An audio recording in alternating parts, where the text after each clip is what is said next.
While thousands of people are facing deportation, President Trump has vowed to move forward on his plans to build a border wall. But what about border security underground?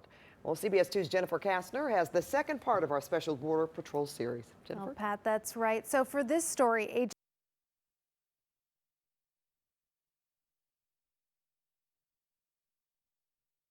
Presidents say opponents are wildly exaggerating what the administration's new guidelines would do. While thousands of people are facing deportation, President Trump has vowed to move forward on his plans to build a border wall. But what about border security underground? Well, CBS 2's Jennifer Kastner has the second part of our special Border Patrol series. Jennifer? Oh, Pat, that's right. So for this story, agents took us inside a former drug smuggling tunnel to learn about the threat underground. It's an issue that the president hasn't really addressed. There's growing concern these tunnels are not getting completely filled and sealed after they're discovered. There's been a lot of recent talk about border security above ground. But underground, there's a threat that remains in the dark. Lots of sunshine right down to the beaches. We've taken a trip past San Diego to the border to examine the realities of a wall and the harsh terrain it may be built on.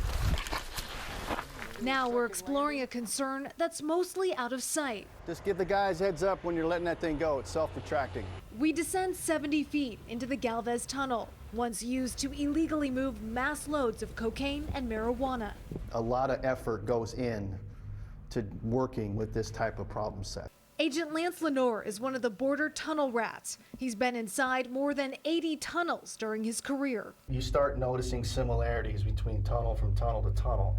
And certain people build tunnels certain ways, and you can pick up on that. So certain cartels have their own style, Cartels, own design. digging crews, freelancers, whatever.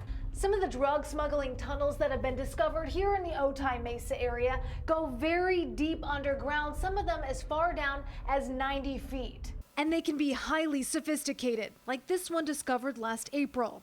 Outfitted with ventilation, a series of lights, and an elevator that could hold up to 10 people. It ran the length of 9 football fields. This tunnel, discovered the year before, had a rail system to move drugs. We go in, we map it out with precision to the point in there where we can actually drill and intercept at various points and fill the whole thing up with concrete. Concrete is what's typically used for remediation.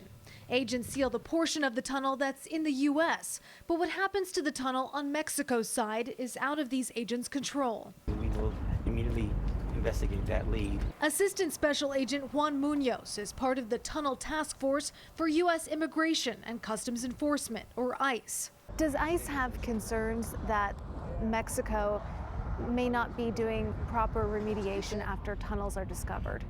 There's always concerns. But Agent Munoz says they maintain good communication with Mexican agents.